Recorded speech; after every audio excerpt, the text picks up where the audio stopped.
Hi there, Lindsay here, the Frugal Crafter. Today I'm going to show you 5 ways to get the hot trend of rainbow on your cards and paper craft projects. This video is brought to you by TopFlightStamps.com. They bring the most beautiful stamps from around the world to us here in the United States. I'll be using stamps and stencils from Darkroom Door today, and make sure you check out the link in the video description because I'm also going to have a coupon code there to save you 10% on your order. And if you live in the United States, orders over $50 ship free. So lots of great ways to save, and you're gonna have a lot of new techniques to try after today's video. So the first rainbow technique I want to show you is using a stencil and acrylic paint, and I'm also going to show you acrylic paint on a stamp, so you'll have 2 ways to use acrylic paint.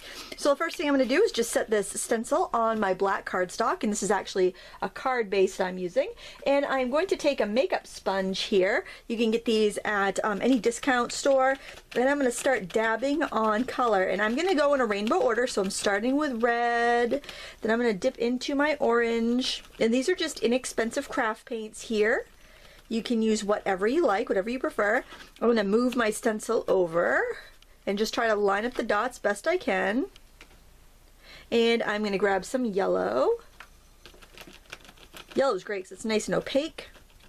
The fresco paints from Paper Artsy are super opaque. They'd work really well for this technique, but I didn't have any in really bright colors, and I wanted the rainbow look here. I'm bringing yellow down the edge here. Now I'm going to switch my sponge because I'm going to go with more green colors, and I am going to pick up some yellow and some teal and start this over here and just work my way around again. A little teal on its own. You just don't want to have so much that it gobs under the stencil. I got to shift it over. Just line up as best as I can. If you can't get everything to line up, don't worry, it's not going to be the end of the world. I'm going to grab a little bit of bright blue and my teal together. Add that in there. Bright blue on its own. Then I'm going to grab, switch my sponge, grab a new one, grab some purple, and then grab some magenta pink. Okay, and this is going to give us great backgrounds for all of our cards. Isn't that pretty and so easy to do? You could also take bubble wrap and ink it up with a brayer and stamp it for a very similar effect. With a stencil though, you're going to get a more solid design, and that's just going to give you a more bold look. Now if you have a solid stamp, like a stamp that's not too detailed, here's what you can do. I've got this one here from Darkroom Door. They have so many cool art supply themed stamps, and what you want to do is again use your sponge to ink it up.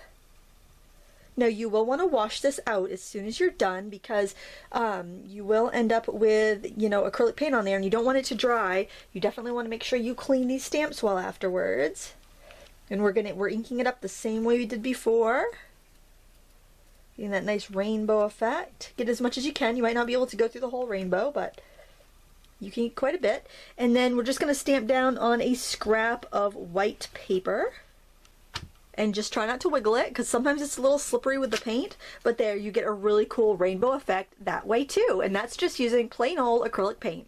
This next technique I'm going to share is using your markers to stamp with, and you can use any water-based marker you have, whether it be a dual-tipped art marker like I have here that is water-based, or your kids' Crayola markers. They're both going to work. You basically just need any water-based ink. So we're going to begin by actually stamping a grid on our white paper, and this is a grid frame stamp from Darkroom Door. They have a bunch of different versions of this, and they're really fun to use. And they also have a matching stencil, which I'll show you a little later on what I like to use that for. And we're just going to ink that up really evenly with some black ink, and then we're just going to stamp it straight down. And I like to make sure that I give my my stamp plenty of time for the ink to transfer.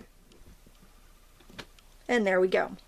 Now I could use a stencil to mask off areas here, but I would still need to use post-it notes to cover up some of the little sections because I'm using some pretty big stamps here.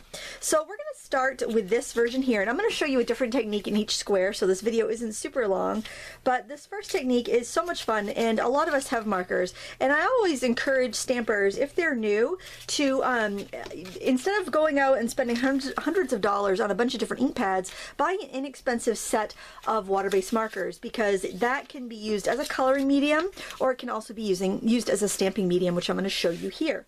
So I really love this stamp right here of crayons, and I'll show you really quickly how I'm storing my darkroom door stamps. I just took all of the indexes that came with the stamps and I cut them out and I put them on a piece of cardstock, laminated it, and 3-hole punched it. So that will go right in my binder, where I actually have a binder full of stamps of like vintage art supplies. I love that genre of stamps, so I have quite a few of them, and that way they'll be nice and easy to find. So I'm going to grab my markers, and I have them arranged in rainbow order. I'll probably use about the first 8 of these or so, and I'm going to start coloring my crayons here. So this is, I'm going to use the brush end. If you have the choice, use the bigger of the 2 ends, and you just want to take care so that you don't mix up your colors too much on the marker tips. So what I mean by that is, when I go to color the one next door, I want to make sure that I don't pick up a bunch of color that I already put down. If I do, I can scribble it off on a scrap paper until the ink comes clean. It's especially important when you're using your lighter colors like your yellows. And you want to go until you have colored as much of the stamp as you need to fit in that square. If I accidentally get into that color next door and I see I've got a little color on the tip of the marker, I'm just going to scribble it off until the marker comes clean again, and I'm good to go. So after you've colored it in, since it takes a little time to get everything colored in, the ink you started with may have dried. So you want to breathe on it, and your hot air will moisten the stamp. Some of us, it works better than others. And we're going to just stamp straight down. I'm going to put one more Post-it note there just in case it is too big. Just want to make sure I don't get ink where I don't want it, and you know, give your stamp plenty of time to transfer. And I like to use the Post-it notes as opposed to the stencil for this, also because the stencil adds a little thickness and it could make your masking have a little halo.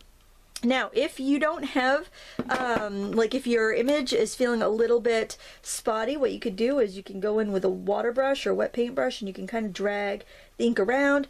You could even pick it up off of your stamp and add a little bit in there if you feel like you didn't get as much to transfer as you wanted. And then you just wipe off your stamp to clean it pretty easily. And that's all there is to that technique. And when we remove our masks, you're going to see exactly how that looks. And so you could do all these different stamps in the different cells there, and you would have a look just like this. So very fun. This technique takes a little longer than the other techniques I'm going to show you today, but it's a great way to use your markers and a great solution for limited supplies. Plus, it just has a beautiful outcome look, I think. This next technique is very similar, except we are going to use our markers as a watercolor ink. Of course, you could use watercolors, ink pad pressed to a glossy surface, whatever you want for your palette, but it's another way to get the rainbow look. We're going to take our black ink again, and we are going to ink up our stamp. And I'm using this paint tube one from Darkroom Door. So fun. I love these vintage art supplies. They're so cool. And I am just going to stamp them here in this open cell that I have masked off already. There, stamped really well. I think I should probably move my mask down a little bit to avoid that halo, but that's really not going to be a problem here. And now I can remove my mask. And we are going to grab I just have this laminated card here that as you can tell, I like to laminate stuff. And I am going to scribble my markers here on the lamination. So what you want to do is just scribble out a swatch of ink, or press your ink pad to the surface of the lamination, or it could be a stamp block, whatever you have to make your palette. Now all you need to do is grab a water brush, or you can use a clear blending marker, and go ahead and paint in your designs. And you can take as much or as little time as you want here. You've got that nice strong black image, so you don't need to spend too much time with it because they stamp so well and they're so nice and bold. But it's another way to get that nice look. And I can go ahead and scribble out all my colors because I could tell that I really didn't need to. Only like 3.5 tubes, not even a half, only about 3 full tubes even showed up here. So there you go, and that gives you a lot of control. You could also color with your markers directly, but that does give you a really dark look, so you have a little more control when you do the palette method. The next method I want to share is using a rainbow ink pad. This gives you very quick, fun, and easy results, and all you need is one thing. Now, I didn't have a super bright rainbow pad, but I did have this one from Watercolor, and when you store it, you want to make sure that you have this pulled out so that your ink pads are separate, otherwise they could bleed into one another. But when it's time to use it, you just want to pop them in together just like that. I'm going to use this pencil stamp here, another one from Darkroom Door, and I am just going to ink it up here on my ink pad. Try not to, you wouldn't want to go like this and then go like that and then go that and there. You want to try to keep them fairly lined up. They can blend a little bit on the edges, but you don't want to cross-contaminate your ink there. And I didn't bother to ink the whole way up because I knew I wasn't going to use that much of the stamp. So here I've got my prepared stamp, my prepared cell here, and I am going to stamp this down. I love these frame stamps, and there are so many different fun versions of this from Darkroom Door. I think they would be versatile staples that you would use over and over again. And look how easy it is to get that rainbow look right there. I think it's such a fun effect, and you can see how quick and easy that is.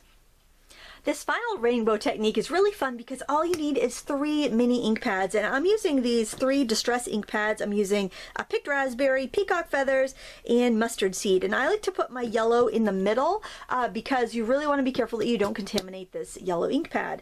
And since I have 3 little cells left in this, we are going to do something in each of those cells using this technique. It's a lot of fun, and I think that you would really, really have a good time with this technique. So I'm going to mask these off and we'll begin. So what you want to do for inking up this is you want to start off with your yellow and do that right in the center of where you want your blend to happen. Okay, and you're going to be overlapping with your pink and your blue.